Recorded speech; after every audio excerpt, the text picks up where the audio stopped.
everyone. I'm Amber L. Spradlin, author of Cow and the Magic Shoes. I'm pleased you've joined me here today to help save the children with their awesome initiative, Save with Stories. Now, let's get started reading Cow and the Magic Shoes with illustrations by Linda McConaughey-Clark and art supervision and cover design by Michael MacKenzie Wills.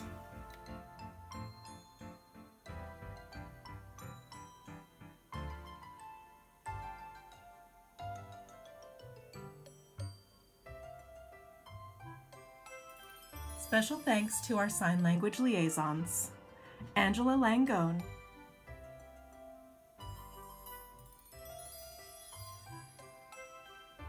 Precious Torres, Theo Hamilton,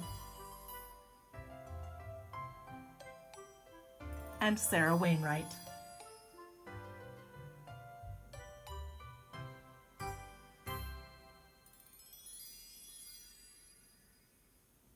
Cow and the Magic Shoes.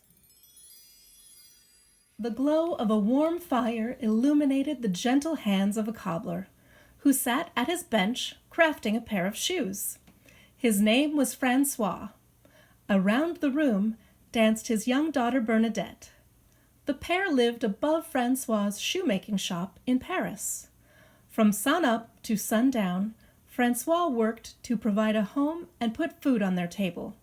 But there was little money left over for anything else. "Papa, you know how much I love to dance. I have dreamed of being a ballerina one day and spinning about while turning pirouettes upon a big stage," Bernadette said as she twirled on her tiptoes.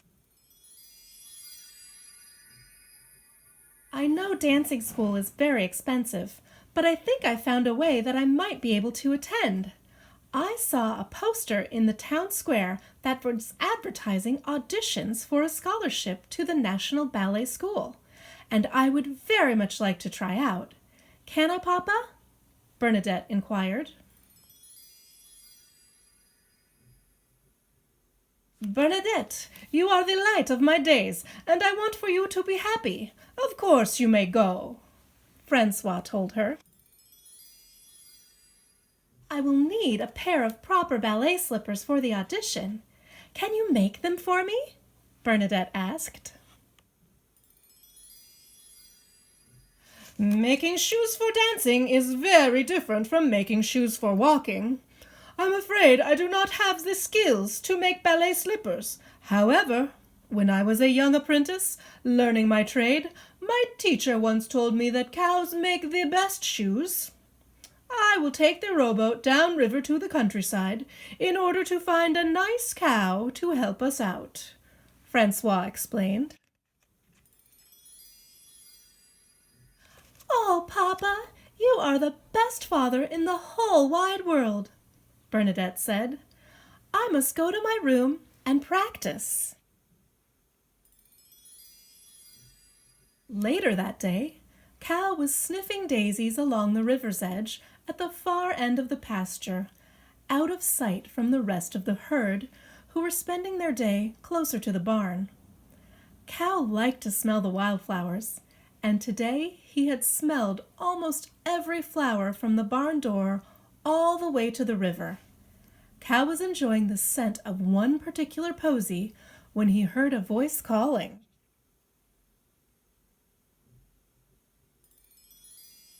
"Bonjour, ma petite vache," shouted a man as he paddled his boat closer to the riverbank. "I'm sorry, sir. I don't speak much French," said Cow. "My herd and we're from Wisconsin and haven't lived in France very long," Cow explained.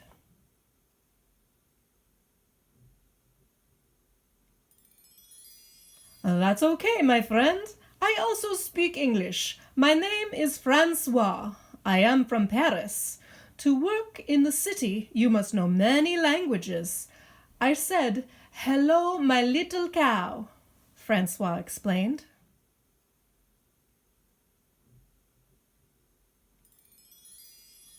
My name is Cow, Cow announced. Oh, wonderful. I am searching the countryside for a fine young cow to help me make a very special pair of shoes. I am a cobbler. Since I was a young boy, I have always heard that cows make the best shoes, Francois said. Well, I guess if cows make the best shoes, I would be pleased to help you make your special shoes, Cow said. Oh, these shoes aren't for me, Cow. They are for my daughter Bernadette. From sunup to sundown, I work in my cobbler shop to provide a home for us in Paris. She dreams of one day being a great ballerina, but for that she needs a very special pair of shoes, called ballet slippers. Even though I am a cobbler, I never learned how to make a proper pair of ballet shoes. That is why I need your help, Francois explained. I would like to help meet Bernadette and see her dance in beautiful new ballet slippers, Cow said. Voila! Climb into my boat and we'll go to my shop in Paris, Francois responded. Cow climbed into the boat. He took one paddle from Francois, and the two of them rowed up the river together. When they arrived in Paris, Cow could not believe his eyes. The streets were lined with flower carts. Delicious smells wafted from bakeries filled with bread, and cheesemongers served samples to passers-by. Cow looked up and saw, looming elegantly over the city, the giant metal structure of the famous Eiffel Tower. Soon, Cow and Francois arrived at their destination, where they climbed out of the boat and then tied it to a small dock at the edge of the River Seine, in front of Francois's cobbler shop. Welcome to my shop, Cow, Francois announced as they walked through the door. Cow looked around the shop. There were all kinds of tools. From the ceiling hung pairs of shoes tied together with long laces. A crackling fire burned in the fireplace. On the other side of the room, a little girl was humming a tune and dancing about as she swept the floor. Papa, you're home, Bernadette explained as she ran to hug her father. Bernadette, I would like you to meet my new friend Cow. He has come to craft a special pair of shoes for your ballet audition, Francois explained. I am pleased to meet you, Cow. Thank you for coming to help my father and me, Bernadette offered with a curtsy. Cow sheepishly did his best curtsy in return. But cows are not as graceful as ballerinas, so he made a lot of noise, shuffling his hooves and trying to impress Bernadette with his attempt. Bernadette smiled at Cow's politeness, and Cow smiled back. Francois chuckled at the easy friendship struck between Cow and Bernadette. This confirmed that he had picked the right cow to make the shoes.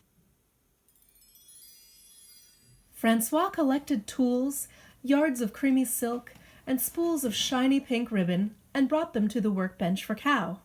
Here is everything you need, my friend.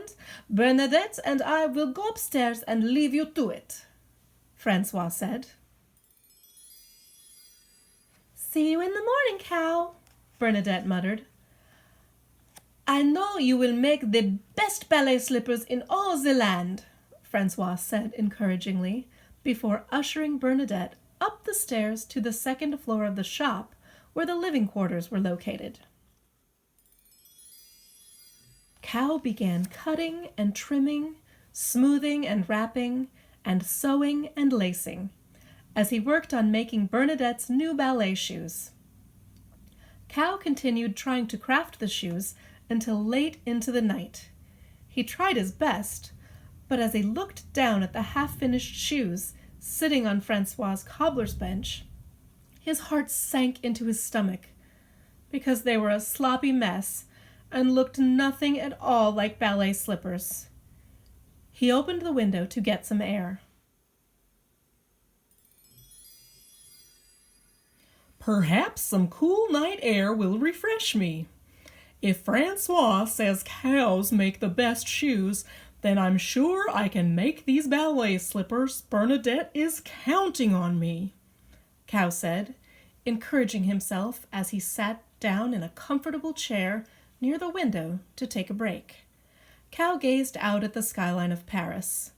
The moon was high over the horizon. The silhouette of the Eiffel Tower appeared etched in black before it, and stars shimmered upon the background of deep royal blue. The twinkling stars made Cow think of dancing ballerinas.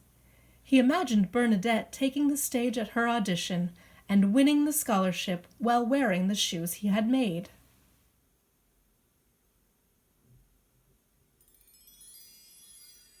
Suddenly, Cow was stirred from his visions by two shadows blocking his view out the window. Before he could even stand up, a pair of tiny elves burst through the open window and bounced, one by one, from Cow's lap and onto the floor. They hopped on one foot, they turned cartwheels, they did flips and somersaulted all around the shop.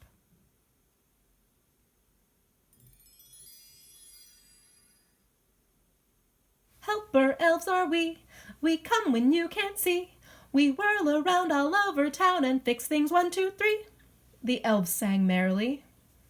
"Oh my, you are the jolliest pair I've ever met," Cow said as he bopped his head to their tiny tune. "I'm Perry, and this is Mary," Perry said, bowing. "My name is Cow," Cow offered.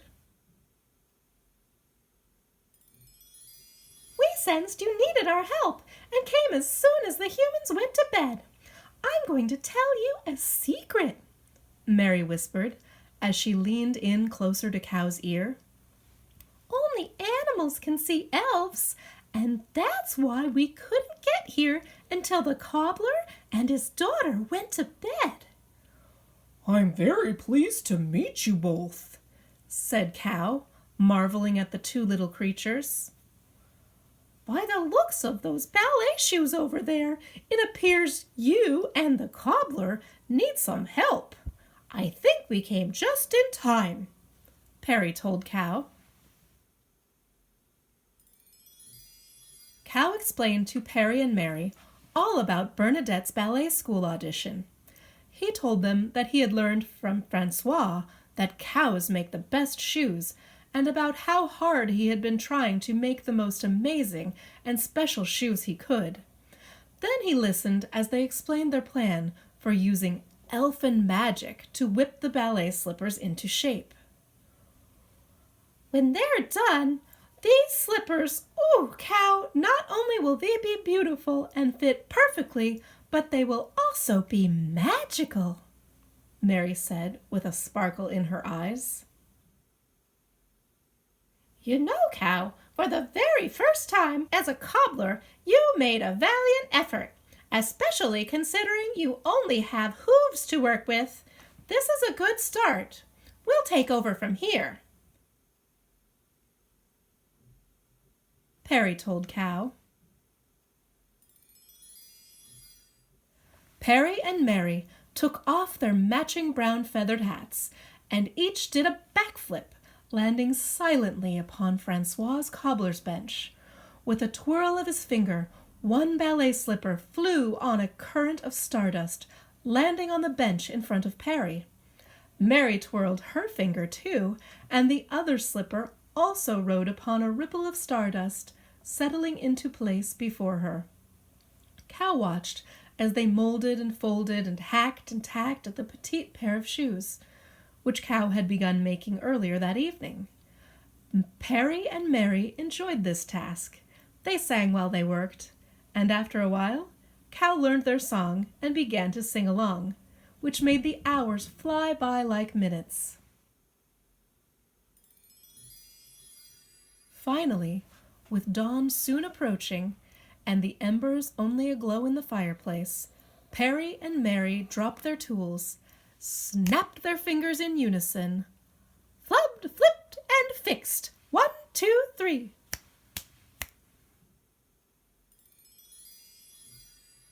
Well, these are the most amazing, most beautiful, most magical shoes I've ever seen, Cow exclaimed.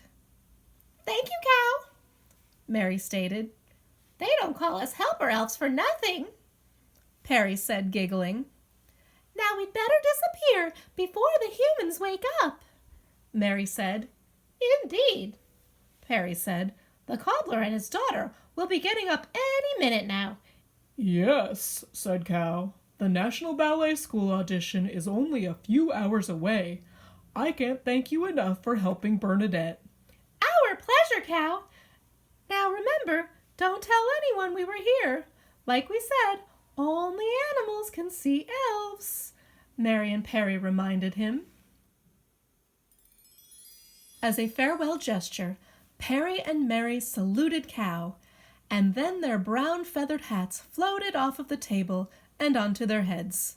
With a wink of their eyes, they each flipped end over end, launching off of the open windowsill and out onto the pre-dawn streets, singing as they happily bounded away, sparkles of stardust shimmering from their feet.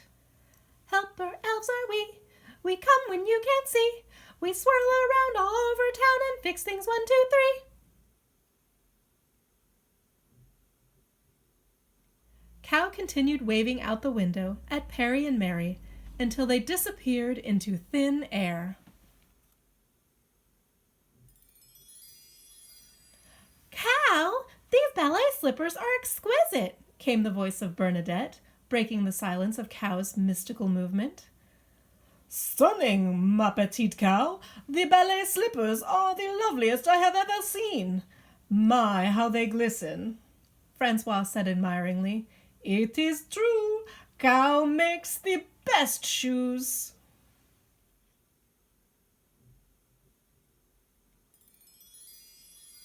Cow, do you think you would be able to come with me to the audition before you go home? I need you to lift me high in the air, Bernadette said. Francois interjected. Bernadette, Cow has done enough for us. He needs to... Yes, Cow exclaimed, cutting off Francois before he could finish his sentence. Wonderful. Let's get you a tutu, and then I'll show you what you need to do, Bernadette said, while leading Cow upstairs to her room. Once they arrived at the National Ballet School, Bernadette took Cow's hoof in her hand, closed her eyes, and wished with all her heart that the elegant ballet slippers Cow had made for her would make her ballet dreams come true. Cow closed his eyes, hoping the elfin magic in the shoes would bestow him with gracefulness too. He had heard that closing your eyes was essential in making a wish come true. When they opened their eyes, it was Bernadette's turn to dance. She walked to the center of the stage. The music began, and she started to dance with all her heart. When the moment arrived, Cow took to the stage, letting the music move him as Bernadette had instructed. Cow had never moved with such grace. It was as if the elfin magic was rubbing off on him. He twirled about, doing pirouettes just like Bernadette had taught him. Leaping like a gazelle, he performed an arabesque.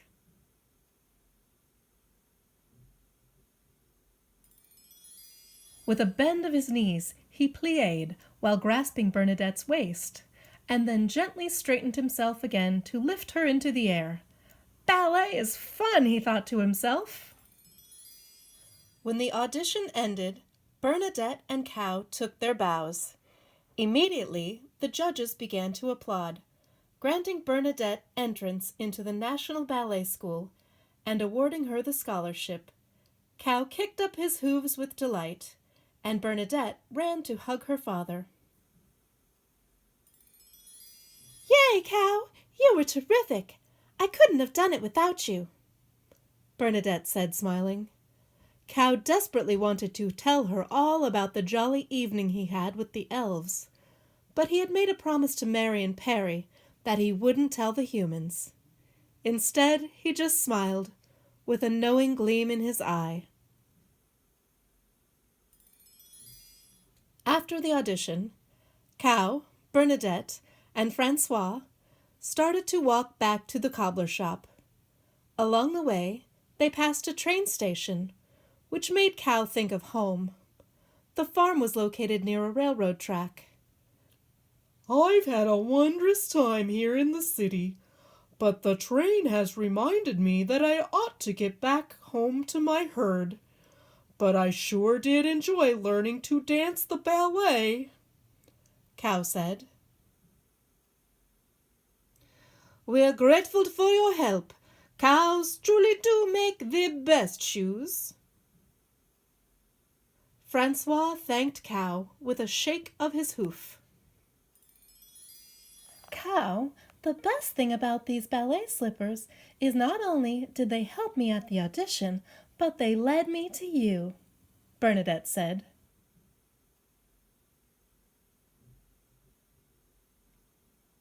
Cow and Bernadette stood in the train station hugging for a long time before the train arrived to take Cow back home to the farm. To this day, whenever Bernadette puts on her ballet shoes, she remembers her friend Cow. The end.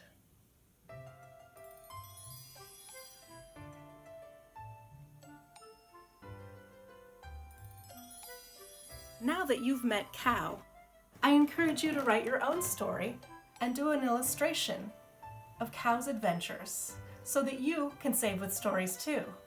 Thank you, Save the Children, and thank you, Save with Stories.